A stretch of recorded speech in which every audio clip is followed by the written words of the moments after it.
வாழ்க வையகம், வாழ்க வையகம், வாழ்க வளமுடன். குரு வாழ்க, குருவே துணை. ஆசான் அருட்தந்தை வேதாதிரி மகரிஷி அவர்கள் நம்மோடு சுக்குமமாக நிறைந்து இன்றைய சிந்தனையை சிறப்பித்து தருவாராக. இன்றைய சிந்தனையாக அருள்நிதி தனசேகர் ஐயா அவர்கள் எழுதிய அன்னை லோகாம்பாள் ஒரு சகாப்தம் என்ற புத்தகத்திலிருந்து நாம் இன்று 8வது பகுதியை பார்க்க இருக்கிறோம். அன்னை அவர்களுடைய பிறந்த மாதத்தை மனைவி நல வேட்பு நாளாக நம்ம எல்லா இடங்களையும் கொண்டாடி கொண்டிருக்கக்கூடிய இந்த மாதத்தில் இந்த புத்தகத்திலிருந்து அம்மாவை பற்றி நாம் தொடர்ச்சியாக சிந்தித்து வருவது மிக மகிழ்ச்சியான ஒரு விஷயமாக இருக்குது. அந்த வகையில் போன பதிவில் நாம் ஏழ்மையான ஒரு நிலையிலும் மழையில் ஒழுகக்கூடிய ஒரு குடிசையில் இரவு தூங்கும்போது சிரமப்பட்டதை நாம் பார்த்தோம். அதன் தொடர்ச்சியாக இன்றைக்கி நம்ம பார்க்க இருக்கிறோம். மகரிஷியிடம் வீட்டு நிலைமையை சொன்னால் அவங்களோட ஆன்மீக பணியில் ஏதாவது தொய்வு வந்துடுமோ அப்படின்னு நினச்சி மகரிஷிட்ட வெகு நாட்களாக அன்னை சொல்லாமலே இருந்தாங்களாம். இந்த மாதிரி வீடெல்லாம் ஒழுகுது, சிரமமாக இருக்குன்னு. ஒரு சமயம் மகரிஷி அன்னையை பார்க்க கூடுவாஞ்சேரி வந்தபோது முந்தைய தினம் மழை பெஞ்சு முடிஞ்சிருந்தது. வீட்டில் ஆங்காங்கே இருந்த பாத்திரங்களை பார்த்த மகரிஷிக்கு வீட்டின் நிலைமை புரிஞ்சிடுச்சு. அன்னைகிட்ட விடைபெற்று சொல்லும்போது இந்த வீட்டை சரி செய்து தர்றேன் அப்படின்னு சொல்லிட்டு போனாங்க. வீட்டு நிலைமையை உடனே சரி செய்ய அப்போது மகரிஷியிடம் போதிய பணம் இல்லை. மகரிஷி தான் எல்லாத்தையும் சமுதாயத்திற்காக அர்ப்பணித்து விட்டார். இப்போ கொஞ்சம் கொஞ்சமாக தனக்கு கிடைத்த காணிக்கையை சேர்த்து வீட்டை சரி செஞ்சு கொடுத்தாங்க. அன்னை அவர்கள் ஏழ்மையின் கடைநிலையையும் வசதியின் உச்சத்தையும் சென்று பார்த்தவர். எதையும் தாங்கக்கூடிய மன தைரியமும் தன்னம்பிக்கையும் உடையவர். தனது குடும்ப சூழ்நிலையை பற்றி ஒரு நாளும் கவலை கொண்டதில்லை. எதையும் தாங்கும் இதயம் கொண்டவர் அன்னை. இன்னும் சொல்லப்போனால் பாரதி கண்ட புதுமை பெண் என்று போற்றினாலும் அதற்குரிய தகுதி அன்னைகிட்ட இருந்தது. இன்றோ பலர் சின்ன சின்ன பிரச்சனைகளை சமாளிக்க முடியாமல் மன உளைச்சல் ஏற்பட்டு தவறான முடிவை எடுக்கிறாங்க. அவங்க எல்லோரும் அன்னையின் வாழ்க்கையை ஒரு முறை படித்து பார்த்தா எந்த சூழ்நிலை வந்தாலும் அதனை எதிர்கொள்ளும் மனோசக்தியும் தைரியமும் தன்னம்பிக்கையும் பெற்று விடுவாங்க. குடும்பம் ஏழ்மையில் இருந்தாலும் மகரிஷிக்கு அவர்களது ஆன்மீக பணி ஓங்கி வளரணும் அப்படிங்கிற எண்ணமே மேலோங்கி இருந்தது. இதனை ஆமோதித்து அனைத்து சுமைகளையும் தானே ஏற்று மகரிஷியின் ஆன்மீக பணி பெரும் வெற்றி பெறுறதுக்கு உறுதுணையாக இருந்த அன்னை மனதால் பெரும் செல்வந்தரை. ராஜம் ஒரு பெரும் தியாகின்னு மகரிஷி சொல்லியிருக்காங்க. அதை அடுத்த தலைப்பாக கொடுத்துருக்காங்க. மகரிஷி அவர்கள் பல முறை அன்னையை பற்றி பேசும்போது ராஜம் ஒரு பெரும் தியாகி அப்படின்னு சொல்லுவாங்க. ஆம், இது சத்தியமான ஒரு வார்த்தை.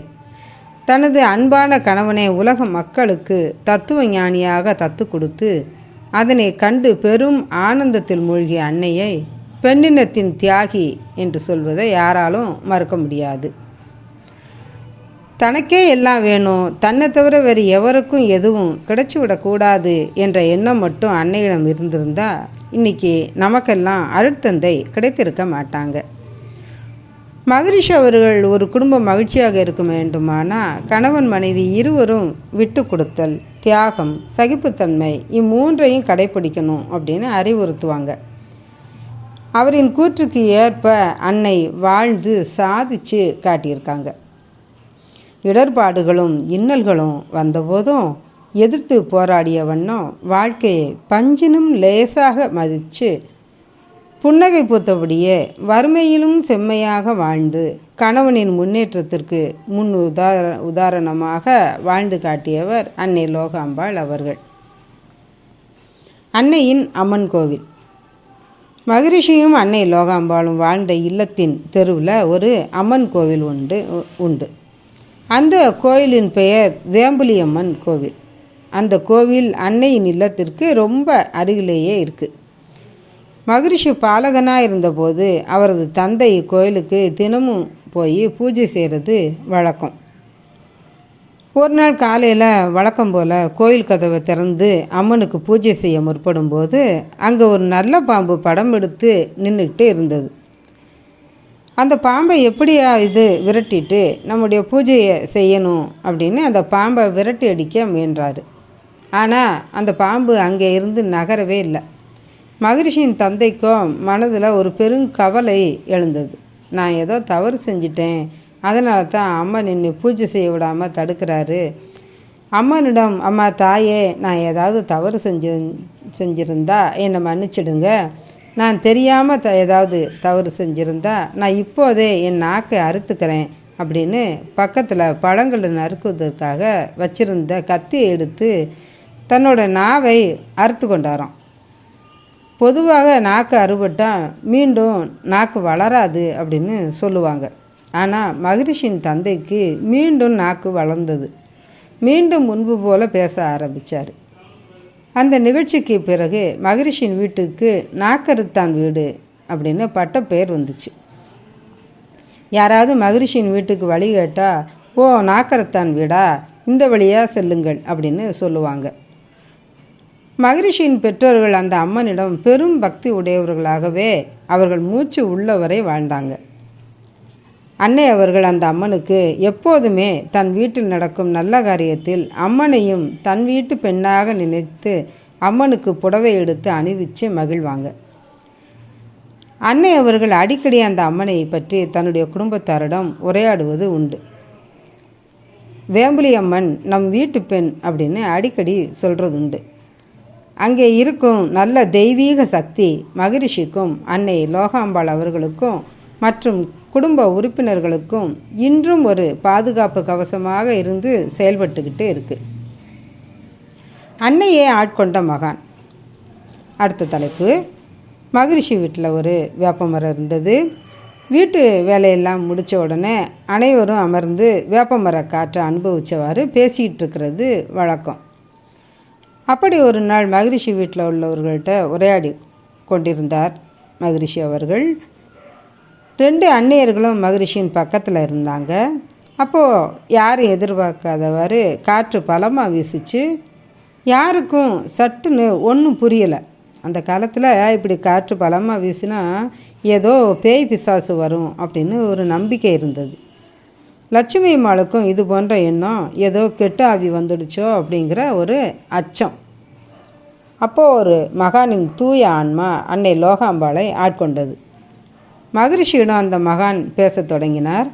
அந்த ஆன்மா ஒரு மகானுடையது அப்படி என்று மகரிஷி பின்னர் அனைவரிடமும் எடுத்துரைத்தாங்க. அந்த மகான் மகரிஷிக்கு பல வழிகளில் நன்மை செய்ய தொடங்கினாங்க.